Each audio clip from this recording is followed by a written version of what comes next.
Lead India के सभी दर्शकों को भारत माता की जय, वंदे मातरम। देश में एक अभी बहुत ज़ोर से एक मांग चल रहा है। सभी हिंदू संगठन और हिंदूवादी नेता और हिंदू लोग या सनातनी लोग, सभी लोग एक मांग कर रहे हैं कि भारत में भी एक सनातन बोर्ड होना चाहिए। तो सनातन बोर्ड क्यों होना चाहिए, क्यों ज़रूरी है, हम जानते हैं। तुहिन सिन्हा जी जो भारतीय जनता पार्टी के राष्ट्रीय प्रवक्ता हैं। नमस्ते सर। सर, अभी भारत में एक बहुत ज़ोर से एक मांग चल रहा है कि सनातन बोर्ड भारत में भी होना चाहिए, क्योंकि इसलिए कि एक वक्फ बोर्ड है जो सारी दुनिया की भारत की संपत्ति को अपना अधिकार मानते हैं। तो जिस तरह से भारत के हिंदुओं को तकलीफ हो रही है उस वक्फ बोर्ड से, तो वो भी बोले कि हमें भी इस तरह की होनी चाहिए। तो क्या आप मानते हैं कि इस तरह की सही में होना चाहिए या इसमें कुछ जो संशोधन चलने वाली है वो होनी चाहिए? देखिए, आज की तारीख में इस देश में आर्मी और रेलवे के बाद सबसे अधिक ज़मीन किसके पास है? वक्फ बोर्ड के पास है। क्यों?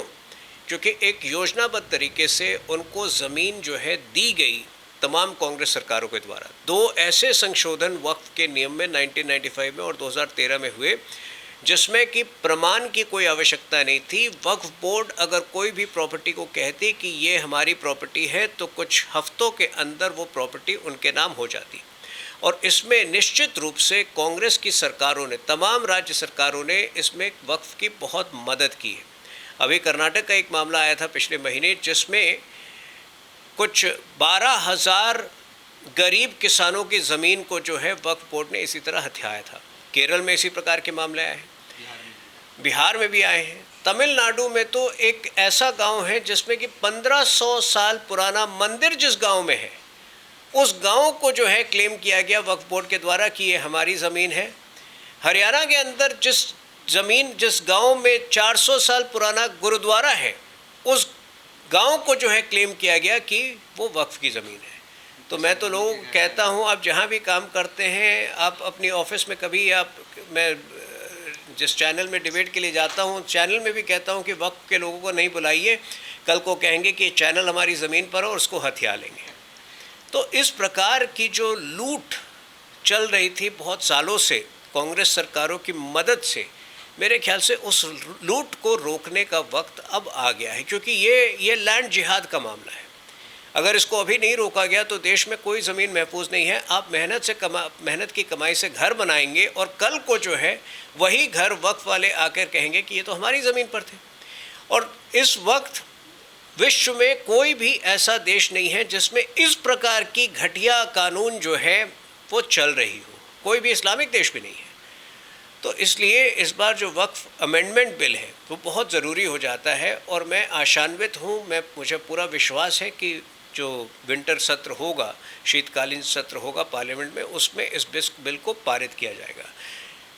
सर, तो बात फिर वही है कि सनातन बोर्ड का जो भी मांग चल रहा है, अभी साउथ के जो भी एक्टर हैं और अभी नेता बने हैं, वो उनका भी मानना है, अभी साधु संतों के एक टोली सब बोल रहे हैं कि सनातन बोर्ड होनी चाहिए। तो सर, वो होनी चाहिए क्या? देखिए, सनातन बोर्ड निश्चित रूप से होनी चाहिए, लेकिन उसकी तुलना आप वक्फ बोर्ड से नहीं कर सकते हैं। वक्फ बोर्ड मात्र एक प्रॉपर्टी मैनेजमेंट का साधन, एक ज़रिया है, एक बॉडी है जो प्रॉपर्टी मैनेजमेंट करती है उन ज़मीनों की जो वक्फ को लगता है कि वक्फ की होनी चाहिए। सनातन बोर्ड का जो दायरा है वो और फैला हुआ होना चाहिए। क्या जितना सनातन का पावर वक्फ बोर्ड, मैं 2-3 विषय आपके समक्ष रखना चाहता हूँ। हिंदुओं को ना चाहते हुए भी कई जगहों पर केवल हलाल भोजन खाने को मिलता है। कई फ्लाइट्स में अब होता है, कई जगहों पर होता है। क्या हिंदू को इससे बच सकते हैं? क्या उनकी एक मजबूरी होनी चाहिए कि वो हलाल फूड ही खाएं? क्या उन्हें सात्विक भोजन खाने का अधिकार नहीं है जब उनके पर्व चल रहे हो, या कभी भी जब अगर उनकी इच्छा हो कि वो सात्विक भोजन करें, तो क्या सात्विक भोजन भी उनको इस देश में मुहैया नहीं हो सकती? उनको हलाल फूड ही खाना पड़ेगा? ये एक बहुत बड़ा प्रश्न है। हमने देखा तिरुपति जैसे पवित्र तीर्थ स्थान में जो है, वहाँ कुछ ऐसे लोगों के हवाले तिरुपति तीर्थ स्थल मैनेजमेंट बोर्ड में कुछ ऐसे लोग शामिल किए गए थे कि वहाँ पर भी प्रसाद में मिलावट हो रहा था। तो ऐसे बहुत सारे मसले हैं जिसको मेरे ख्याल से सनातन बोर्ड के दायरे में लाना पड़ेगा जब भी इसका निर्माण होता है। ये मात्र वक्फ बोर्ड की तरह प्रॉपर्टी मैनेजमेंट का साधन नहीं होना चाहिए। क्या हमारी मंदिरें जो हैं, हमारी जो सरकारें हैं उत्तराखंड में, उन्होंने बड़े पैमाने पर मंदिरों को जो है सरकारी कंट्रोल से मुक्त किया है। क्या अन्य जगह ये होनी चाहिए? तो बहुत सारे विषय हैं जो सनातन बोर्ड के दायरे में आने होंगे, जिससे कि भविष्य के लिए जो है, जो जनसंख्यिकी युद्ध का विषय है, जनसंख्यिकी युद्ध से सबसे अधिक प्रभाव किस समुदाय पर पड़ता है? किस समुदाय की आबादी इस देश में निरंतर घट रही है 1947 में? निश्चित रूप से हिंदुओं की आबादी घट रही है। हिंदुओं की आबादी को बरकरार कैसे रखा जाए उसी लेवल पर, ये एक बहुत बड़ा प्रश्न है। तो बहुत सारे विषय इस बोर्ड के दायरे में लाने होंगे यदि हिंदू समाज को सुरक्षित रखना है और हिंदू समाज की गरिमा को कायम रखना है। अगर हिंदू समाज को बचाना है, हिंदू समाज को गरिमा को बनाए रखना है, तो सनातन बोर्ड भी होना बहुत ज़रूरी है।